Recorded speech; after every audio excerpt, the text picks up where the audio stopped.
Good afternoon, everyone. My name's Nick Williams, co-director of Triducive, and I'm delighted to be moderating today's event, Adopting Agile for Effective Cross-Functional Success, the second event in this webinar series. E4H are delivering the technical elements of today's webinar. They are experts in medical education and specialize in virtual meetings, webinars, and consultancy. E4H delivers digital communications between pharma and healthcare and are also the publisher of PF. Thank you all for joining us today. I hope this will be a very interesting topic for you and your teams, and particularly right now with the challenges that COVID-19 has presented for collaboration. The way the webinar will run is that in a moment I'll be handing over to Triducive's Agile expert, Dal Singh, who will cover the content that you signed up to hear about. For this part of the session, we'll mute all participants' lines to make sure the experience is good for everyone, but please do interact with us as we progress. You can do this by sending any thoughts or questions that arise throughout the session using the questions function in the webinar console. And please do ask us any question that comes to mind as we're going through the content. We will have time at the end of the session to answer your questions and to share any reflections you have that contribute to the conversation in hand. So it's with great pleasure that I'm handing over to my colleague Dal to lead the discussion. Dal has over 20 years experience working in and leading cross-functional teams in the pharmaceutical industry. He's a pioneer of agile approaches to optimize marketing effectiveness within MSD, including market-winning product launches and delivery of other cross-functional business priorities. Dal is accredited by world-leading agile organizations to lead and support others to thrive with these innovative approaches to team effectiveness. He's sharing some of the basics with you today that will hopefully help the way that you and your teams can succeed in today's ambiguous environment. Over to you, Dal. Thank you, Nick, for that indulgent introduction, and thank you everyone for joining the second webinar from Triducive. We really appreciate you taking the time from your no doubt busy schedules. There are three things that I'd like you to walk away with from today. The first one is what is meant by this word agile.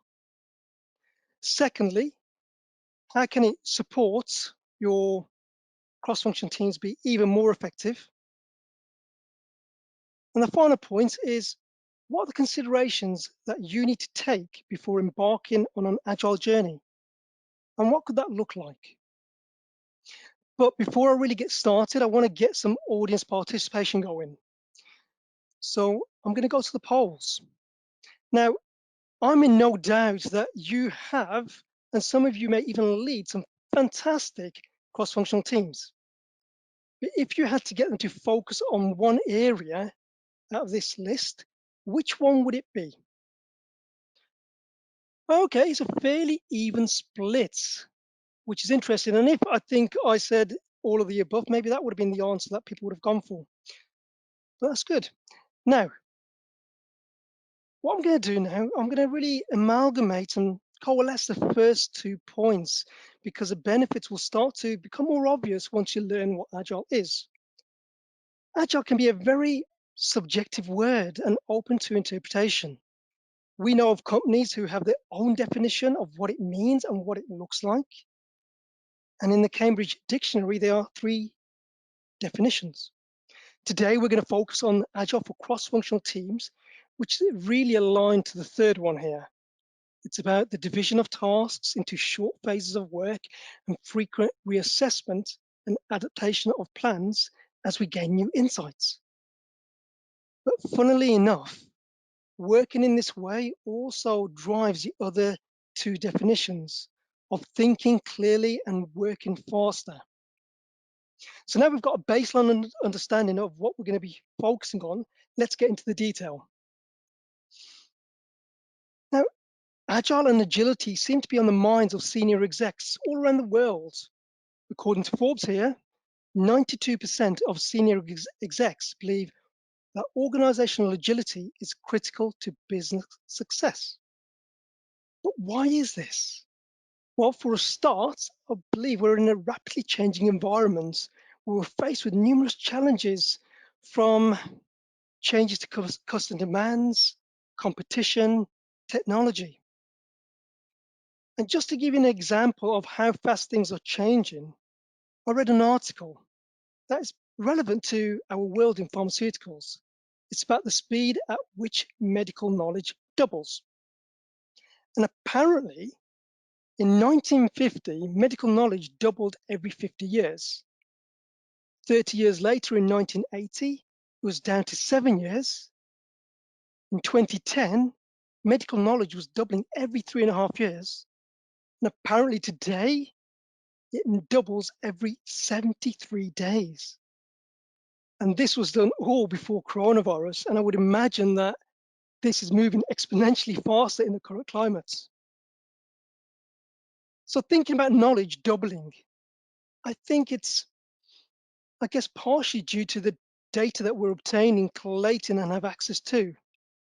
And when I think about pharma and healthcare, we have an embarrassment of riches when it comes to data.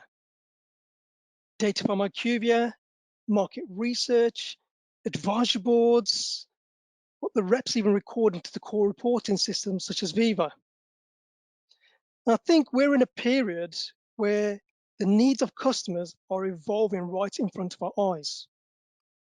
However, according to some research from McKinsey's, only 10% of marketeers believe they are good at using insights from data to drive performance. So for me, this really begs the question: if we do not appropriately use customer insights, how relevant are we truly being? The second challenge is also highlighted by insights from McKinsey's. Apparently, it takes an average of 8 months for a marketing idea to see the light of day. Now, this is from inception to delivery.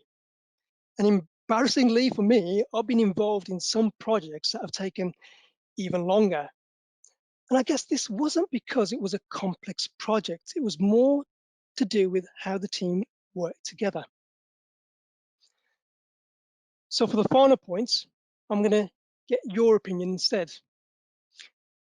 So we work in an industry where we rely upon cross-functional teams to build innovative and relevant customer solutions. What percentage of cross-functional teams are considered to be dysfunctional?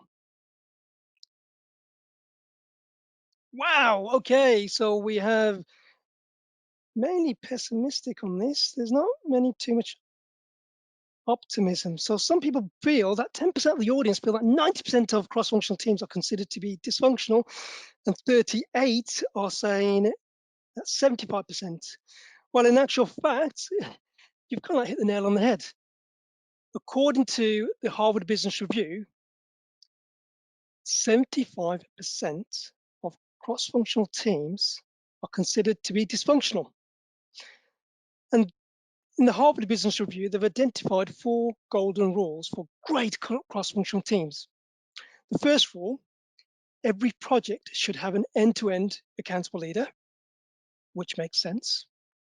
The second rule: every project should have clearly established goals, resources, and deadlines. The third rule: every project should be constantly re-evaluated. Now, there's no point starting something today and delivering, say, in 8 months' time, because the customer needs could have changed. Hence why it's important to continuously re-evaluate. And the fourth rule, they said, and probably for me is one of the most important, which is that teams should have the project success as their main objective. It's not about what hat you wear, what role you do. It's about having collective accountability for the success of the project. So in summary, when I think about this, in a world where we're awash with data, maybe insight poor. Despite the market moving more rapidly than ever before, we can still take 8 months to get an important campaign to customers. In an industry where we rely upon teams collaborating, we're potentially not as effective as we could be. Now, these are just some of the business challenges that we face. And to compound all of this, COVID has contributed its own challenges to team working. Unfortunately, we're all in this, I guess, stressful situation. And I'm going to call out three challenges, but this is not an exhaustive list. The first challenge for me is that it tests us. It tests us in numerous ways. Take, for example, remote working. That in itself can test our self motivation, our self discipline, especially with those who have young kids at home. It also tests the relationship with colleagues. This physical remoteness means that team members cannot engage directly with colleagues and leaders and may feel a little disconnected, a little less creative, a little less productive. It also tests communication, whether this is the umpteen video calls, which I'm sure some of these are necessary and others are not. But conversely, the lack of communication can lead to things getting lost in translation and may even cause misunderstandings. The second challenge for me is track. Remote working can make it harder to track how a cross-functional team project is coming along without having to have numerous video calls, multiple spreadsheets, Gantt charts to do post-it notes stuck up everywhere. You can sometimes lose clarity and visibility of the task at hand. And as a consequence of this inability to track how a project is progressing, it can challenge the basis of trust. So the third element I would like to call out, and actually this is a difficult one, but I'm going to mention it, it actually is trust. I read an article that 31% of workers relayed that their employer had enforced new processes to check on their outputs. And when tasks or performance may not be visible, it can raise questions around accountability due to the lack of proximity, which can challenge the basis of trust. In the office, you could give someone a nudge, but remote working requires you to trust in one another, trust in the accountability of the team, and trust in the outcome. With agile methodologies, some of these challenges may be overcome, and I will demonstrate this a little later. So, what is it that I'm talking about? So let me demystify. There's two parts. There's agile and there's scrum. Agile is a way of thinking. It's a customer-centric mindset based on four values that puts customer value ahead of everything else. And I'll elaborate on these values on the next slide. Whereas Scrum is a plan to review process.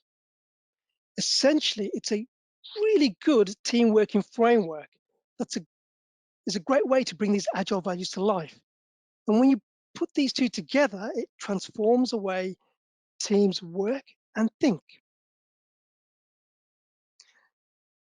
So let's go through these values. Now, there's nothing that I'm going to say today that is going to be revolutionary. I have no doubt that you know a lot of this already. I'm going to kick off with the first value: customer validation over opinion or convention. We get into a habit of doing things as we've always done. But is it truly what the customer needs? Are we gaining customer validation? The second value is outcomes over outputs. As an industry, we create mountains and amounts of materials without potentially knowing if it will truly drive the desired outcome. We create sales materials, lead pieces, clink up paper summaries, and then, oh no, it's gone digital. We need to get a website, and then we need to get assets for the websites from videos and podcasts, and then, oh my God, the world's gone all social media. Let's get onto Twitter, LinkedIn. Now, all of these things are okay if done for the right reason and if it's adding value. Sometimes just creating stuff seems to be the barometer of success rather than the actual value that it can create. The third value: customer focused collaboration over silos and hierarchy. says it all really. This for me is about taking away the barriers and ensures that everyone is vested in and accountable for creating value for the customer. After all, we're one company, we're one team. We either win as a business and win as a team, or we lose as a team. And the final one is adapting to change over following a plan. Sometimes it can take teams 3 months, which is a quarter of the year, to create a strategic plan. Implementation of other activities may slow down during this period. And then we go present this plan, it goes well. And then we can sometimes put these plans into this virtual drawer. Our plans should not be these static documents. They should be dynamic, living, breathing documents that we're adapting as we learn from the data and insights that we're gaining on a daily, weekly, monthly basis. So those are the 4 agile values. And as I said earlier, it's not rocket science. So to help bring agile to life, there are a number of methodologies. And today we're going to focus on probably the most popular one called Scrum. And essentially, this is a team working framework. In Scrum, you have 3 roles. And you can see them at the bottom of the screen. The project owner. This is generally the voice of the business and the voice of the customer too. They set the vision and convey this to the team. Then you have a Scrum Master. The Scrum Master is the guardian of the team and also the guardian of the process. And they're there to really also help remove any blocks that the team are facing to get the work done. And then essentially you have the team, which is your cross-functional team. The people that have the competency, the knowledge, the know-how to get stuff done. So how it all works is the project owner would create a prioritized backlog. And by this, I mean a prioritized list of things to do which are aligned to a business objective. And this could be linked to a discrete project, a product launch, creating a strategic plan, or even the priorities for the next quarter. They would then take this prioritized list to the Scrum team at a Scrum planning meeting, or a sprint planning meeting, I should say. And by the word sprint, in this context, it's just really a defined period of time, say like 2 weeks. And at this sprint planning meeting, the Scrum team would decide which task they could commit to doing in the next 2 weeks. They would then take this task and pin it on a Scrum board. And this can be either physical or online.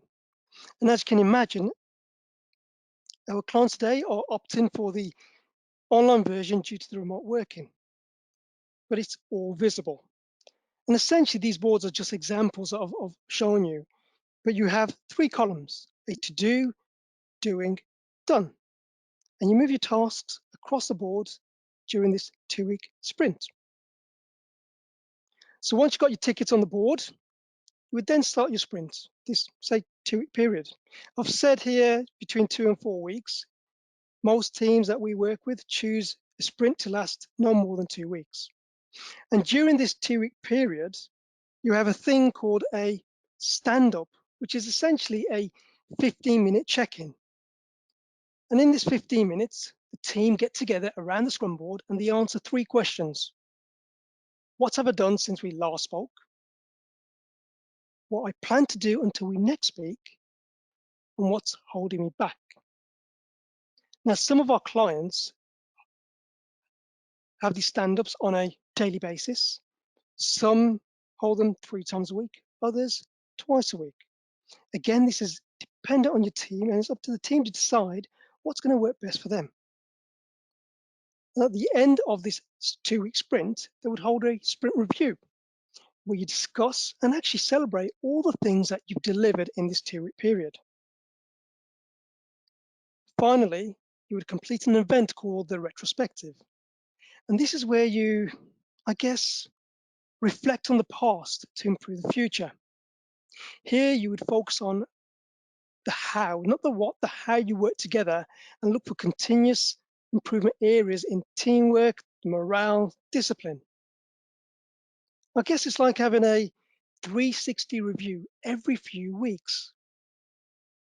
Effective feedback, both positive and negative, is very helpful. It helps teams avoid major mistakes by creating this clear and honest communication flow. Top performing companies are top performing companies because they consistently search for ways to make their best even better. And this is why a retrospective is hugely important. And then you start all the way at the beginning again at the backlog for the next sprint. So, what are the benefits? We have seen time and time again through literature and our own personal experiences that the benefits are being consistently being delivered.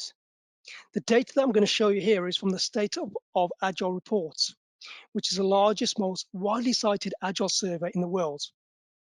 And earlier I mentioned the challenges of COVID, that it can test the team's focus, it can test the relationships. And as you can see here, Agile maintains business alignment, it increases the speed to market due to the focus, it helps managing distributed teams, and actually helps team morale. When I think about the track issue that COVID poses, Agile provides regular patterns of work, and you can see how high project visibility is on this list. And finally, from a trust perspective, you know exactly what everyone is working on because of this visible board. There are clear tasks, clear timelines, and clear accountabilities. And from my own personal experience, what I found were my teams were more adaptable because they understood what the priorities were at any given moment, and they were really bought into the strategy. There was more accountability, but not only accountable for the work that they were providing, but that of the whole team. There was this togetherness to ensure that things get completed. I saw members supporting other functions to get things done, not only focusing on their area of work, but stepping up when people from other functions did not have the capacity to get things done. And this came through because of the teamwork and camaraderie.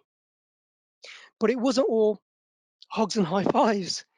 There was still an element of competitiveness, as no one wants to be that individual that does not complete the agreed task. I had medics trying to sign things off faster than I could as a commercial signatory, which was just magic. And because of all of this, things became far more efficient. The approvals were faster, we decreased the time spent in meetings, we actually decreased the number of meetings because the critical issues were discussed at these 15-minute stand-up meetings. And for each sprint, we were getting more things done. So our productivity was increasing too. But that's all great. We can't forget, we're a business.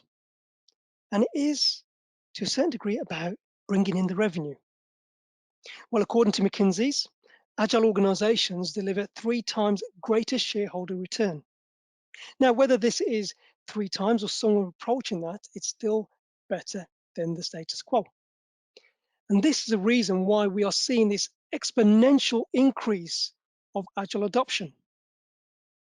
You can see technology at the top, and you would expect technology to be the number one industry with this adoption because that's where agile was born from. You can see it being adopted across multiple of different industries. And the 6th most frequently ranked industry is pharmaceuticals and healthcare. However, I would say that pharma is probably still in its infancy relative to technology and the financial industries. At Triducive, we've worked with and heard of organizations adopting elements of Agile from companies that you may recognize like MSD, Novartis, Roche, Ipsen, just to name a few. There are a number of other companies starting to embark on this journey themselves too.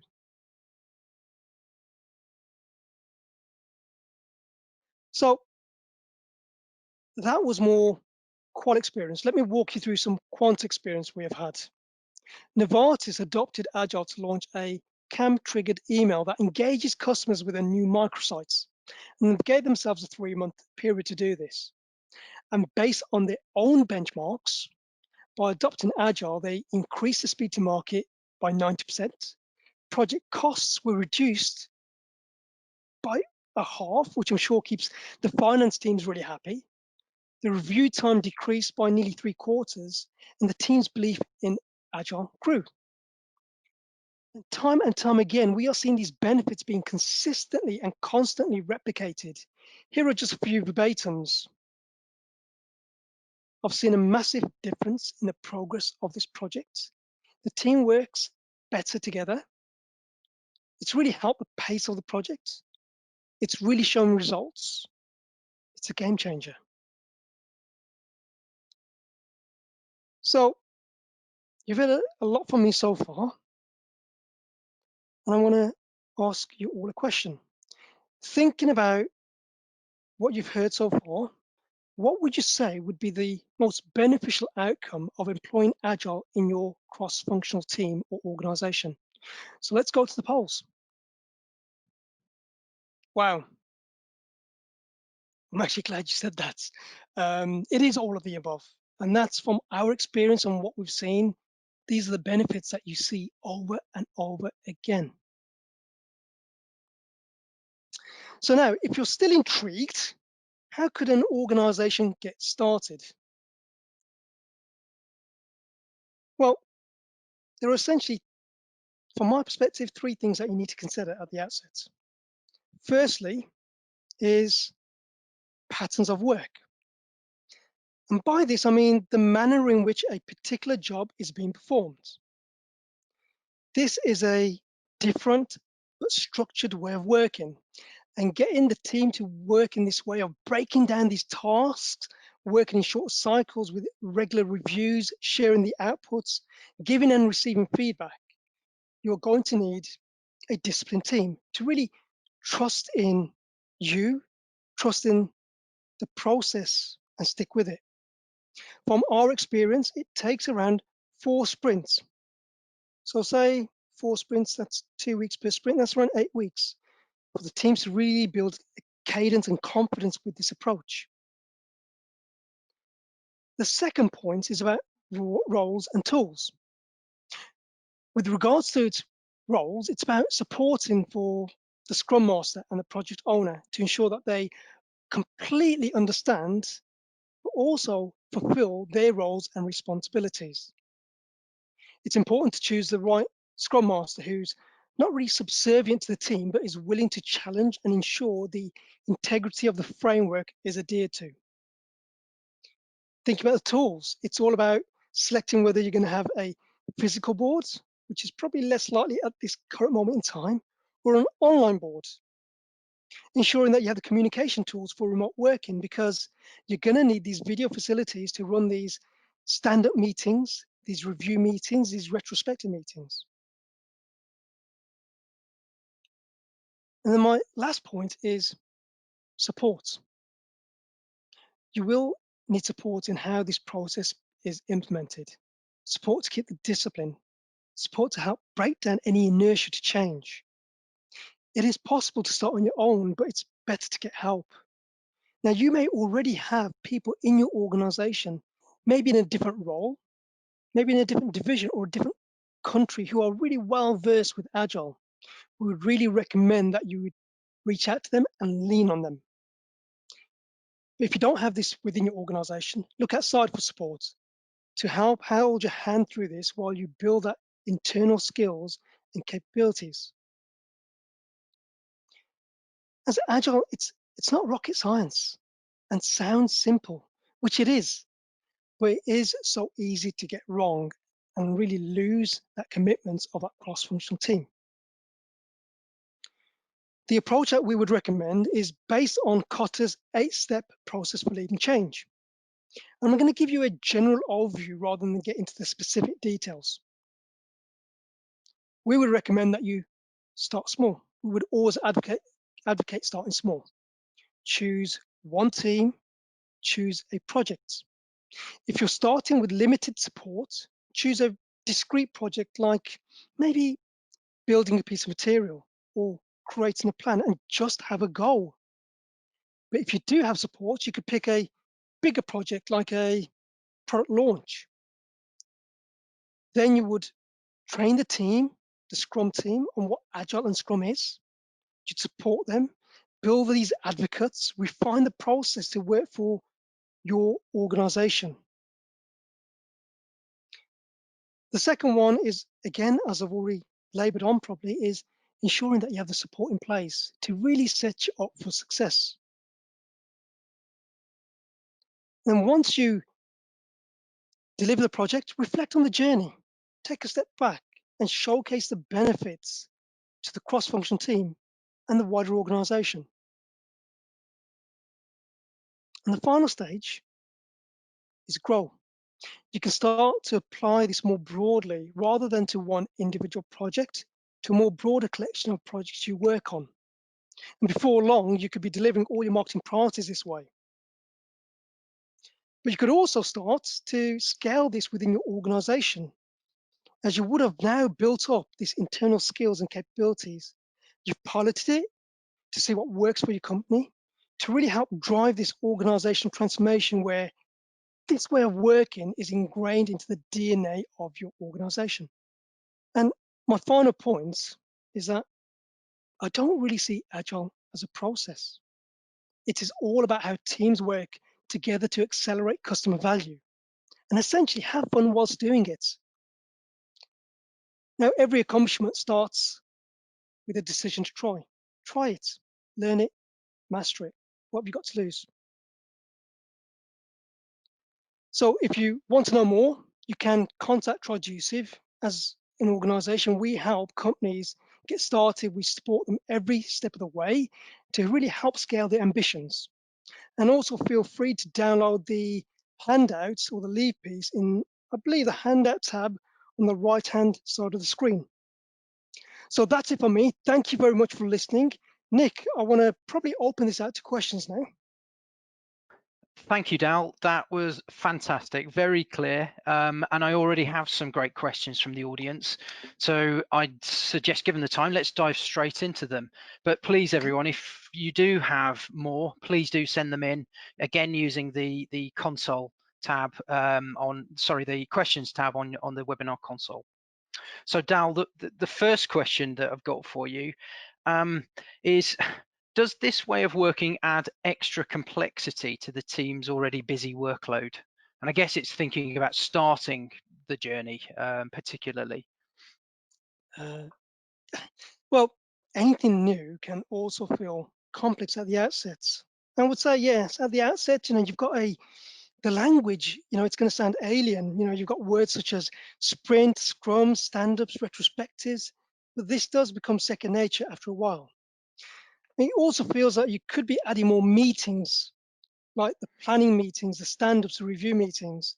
But from our experience over time, the time spent in meetings decreases, and actually the number of meetings decreases because a lot of the critical issues are discussed during the stand-ups. I think, Nick, if I remember rightly, I think you said the word complex. Mm. I mean, for me, it actually helps break down complex projects into smaller, digestible pieces of work. And I can honestly say that this way of working didn't really add complexity to my busy schedule, but it actually reduced it because it gave me real clarity and focus. Great, thank you. Second question we've got, maybe linked, but you presented all the good points, but are there any downsides? And if so, well, I guess what are they? Okay. Let's fess up.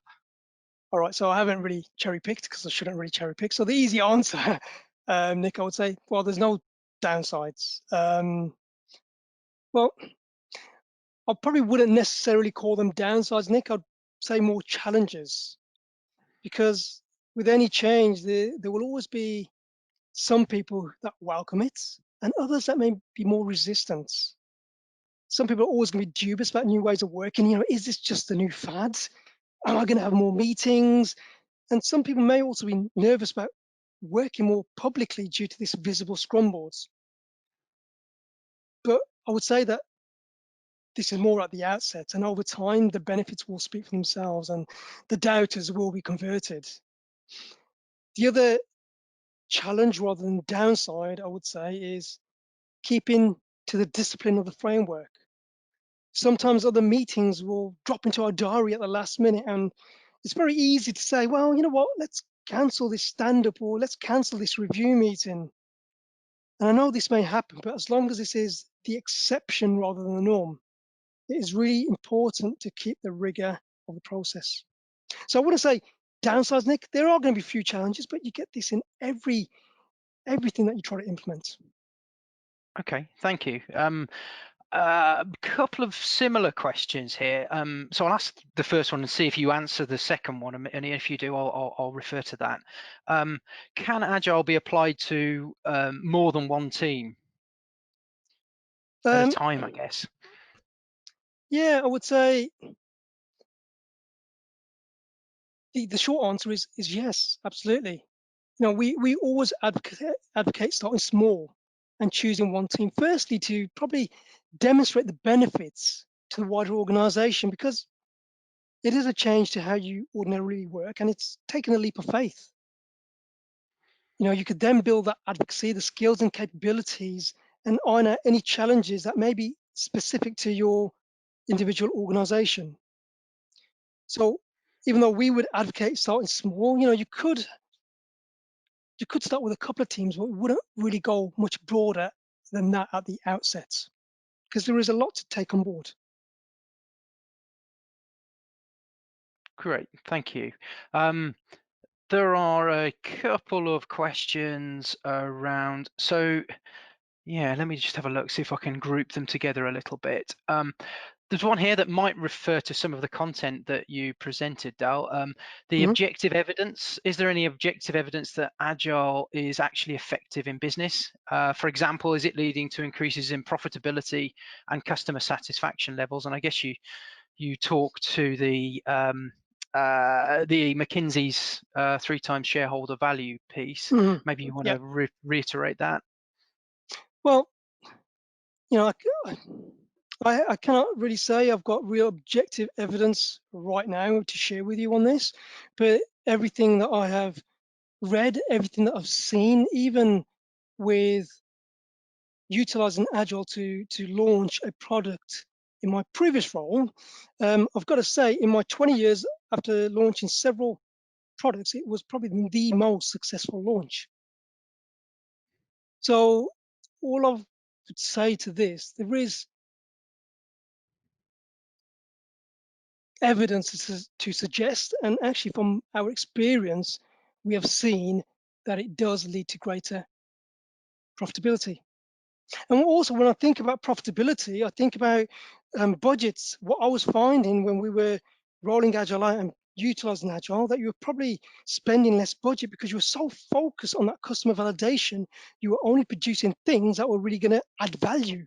So, in regards to your budget, you were probably spending less, and it's going to sound wrong, but probably wasting less money on things that weren't going to make a difference. Great, thank you.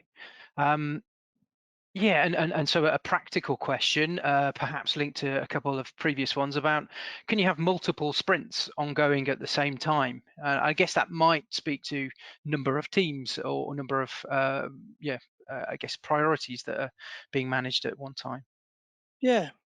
So yes, absolutely, you can. You can have multiple sprints at the same time. I would advise that once you become more au fait with this way of working, um, even on that Scrum board, you could have different swim lanes for the different areas of priorities. So when I think about my time, you know, we started off with one project in this way of working, but over time, it became the only way of working. Everything I delivered as a head of sales and marketing was delivered in this agile fashion. So we had multiple sprints going on all the time.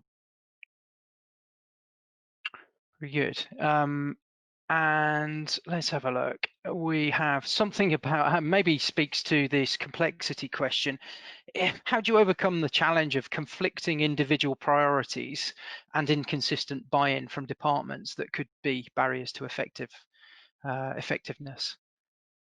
Can you read that question again to me, Nick, please? Yeah, so it's a question of conflicting individual priorities. So I guess speaking to the silos a little Right. bit, an inconsistent buy-in from those departments that can Mhm. potentially be barriers to effectiveness.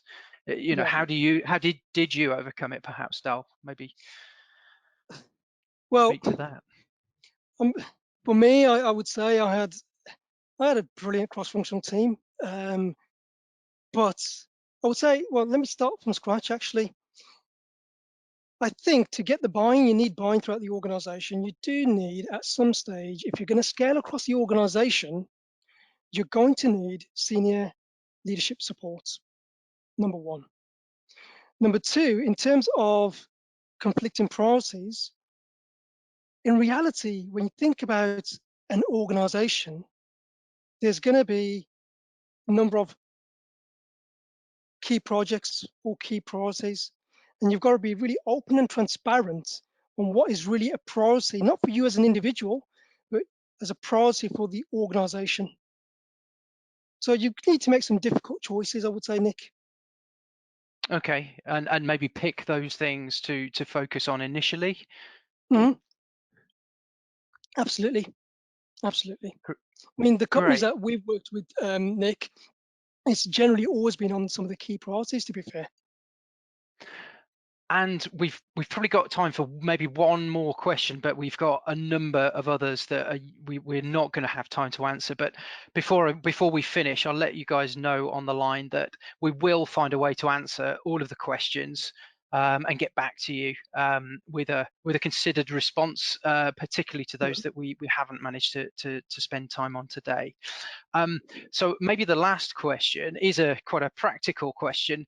Thinking about the role style, can the Scrum Master also play an active role in the Scrum team? That's an interesting one. From I think ideally, no. In when I think about technology companies, they have these bespoke roles as Scrum Masters. But everywhere within pharma that I've worked in, we don't have the luxury of having these individual roles. Now, when set out on this, I've seen people I was a Scrum Master at one stage. My brand managers were Scrum Masters at another stage. I've had interns that were Scrum Masters at the same stage as well, who were also part of the team and delivering upon the work. So I would say yes, it's from my perspective and my experience, I haven't really seen too many downsides to having someone who's a Scrum Master who's also within the team, as long as they follow their own roles and responsibilities of what a good Scrum Master looks like, Nick. Okay, and I guess has capacity to really support the team in that hat that they wear of Scrum Master, I guess too. Absolutely, absolutely, yeah. Very good. Well, as I said, I think we are going to have to wrap up to let you all get on with your afternoons. There are a number of questions we haven't got to. We will find a way of getting answers back to you. There are some questions about content that you've just seen being available on demand, and I can tell you straight away, yes, it will be, and we'll look to try and make that available in the next couple of weeks. So I guess it falls to me to say thank you, Dal, again, but thank you also, and particularly to you guys for joining us and for your questions. Um, if you'd like to discuss the topic with us in more detail, I know that Dal would be more than keen to hear from you. And thank you again for joining us. We do have one more webinar in this series, which is on the topic of market shaping markets for brand success. So please do use the same registration link to save your space for that one if you haven't done already, and please let your colleagues know if they would also be interested. Thank you again for joining, and good afternoon to everyone, and bye for now.